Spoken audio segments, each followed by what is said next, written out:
Hey friends and family, I am here because I want to show you a cheater method that I use a lot, been using for years to make Zwetschgen Knödel because if you know anything about them, they're kind of a labor-intensive process and I love those flavors, and this is a pretty close hack, cheat, whatever you want to call it, and so super simple. This is the easiest version.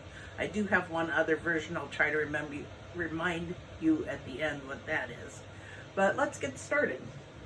I'm going to turn my, I always use cast iron, but you can use any pan that's kind of no stick. If you heat your stainless up really high first and then let it cool a little, you can use that. Or if you have a no stick pan, that will work.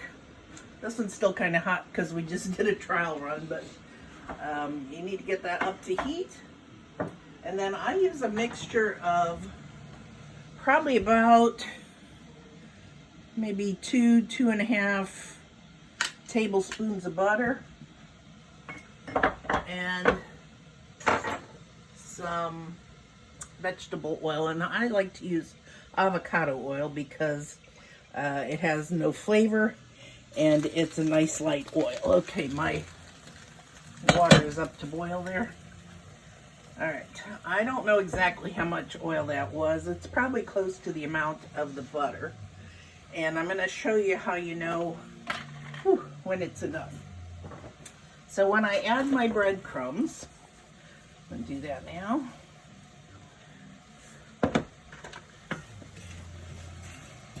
Let that get all melty. And what you wanna see when you're doing this is, as the breadcrumbs sit a little bit, see how dry they look now? There's nothing oozing out. But you want to put enough oil or combination of butter in. I don't know, some moms use oil, some use butter, some use a mixture. That when it sits like this, you start to see some of that oil, the fat leaking out just a teeny bit. This is still too dry. I'm gonna let that get melting. In the meantime, here's the star of our show. Well, here's what we need. We need breadcrumbs.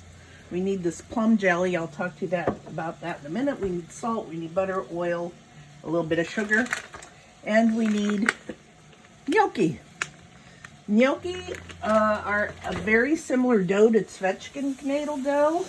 They are typically mostly potato in the ingredients. This one is 80% potatoes.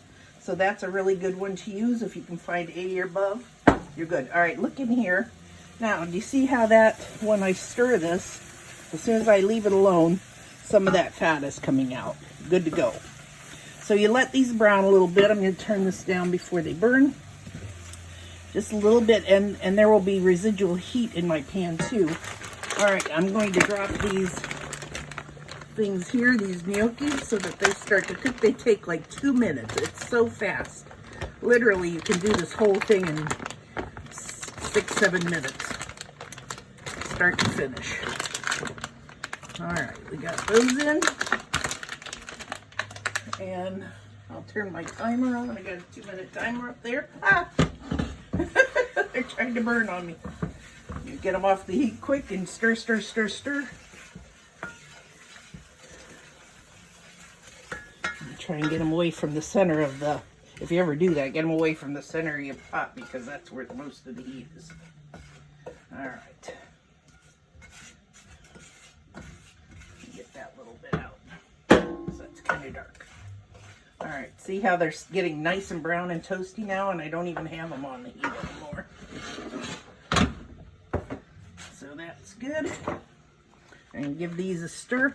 Oh, and I forgot to tell you, you need to put some salt in there. A good, maybe a good, almost a tablespoon, I'd say. You want it to taste like the ocean, like you do with any kind of noodle or pasta.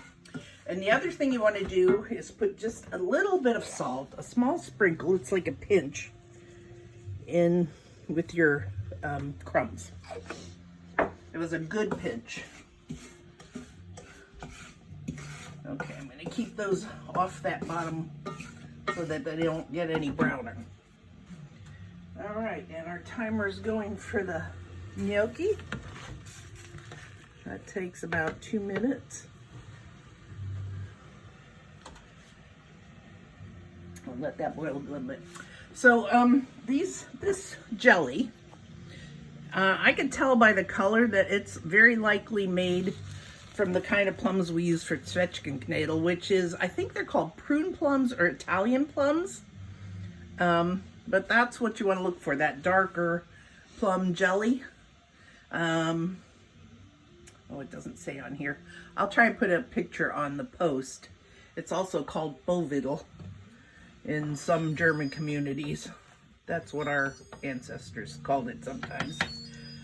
That's pretty close, but I'm going to give it an extra 30 seconds or so. So this is the plum jelly that you want to look for. It's kind of hard to find. We find ours, I don't know if in Canada, if you have World Market up there, but that's where I find my plum jelly, typically at like an import type store or whatever. All right, these are done. Let me turn my timer off. And you let these drain really well and just put them right down. Get some of that foam off. Right down on the bottom of the pan.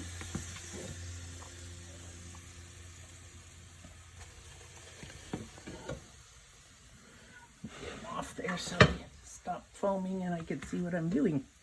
Working blindly here. Luckily I've done it a time or two.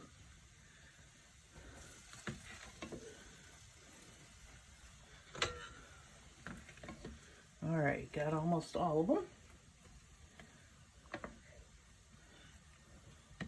Okay, those, the crumbs I did, they got away from me a little bit. I probably wouldn't go quite that dark, but these are still pretty acceptable.